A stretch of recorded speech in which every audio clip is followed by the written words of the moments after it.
माझे नाव जयदीप पाटील, कंपोस्ट येलोर, तालुका वाळवा, जिल्हा सांगली.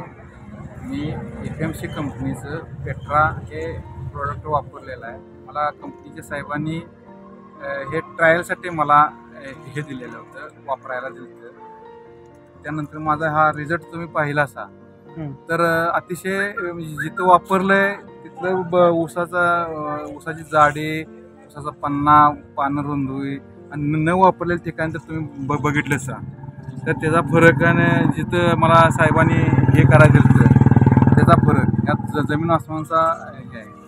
तुम्ही माझ्या इकडे बघू शकता तुम्ही, हे माझ्या ऊसाची जाडी, पेऱ्यातले अंतर बघा, इकडे हे पेऱ्यातले अंतर विथ हे आणि इकडे बघितलं तर त्यात फरक एवढ्या ह्यात सरीतच तुम्हाला इथं दिसत. यात महत्त्वाचं म्हणजे फॉस्फरस 21% आणि नायट्रोजन 7%चा ह्यात हे घेतलेला आहे. त्यामुळं अतिशय रिझल्ट चांगला आहे. शेतकऱ्यांनी खरोखर ह्याचा वापर करावा अशी माझी कळकळीची विनंती आहे.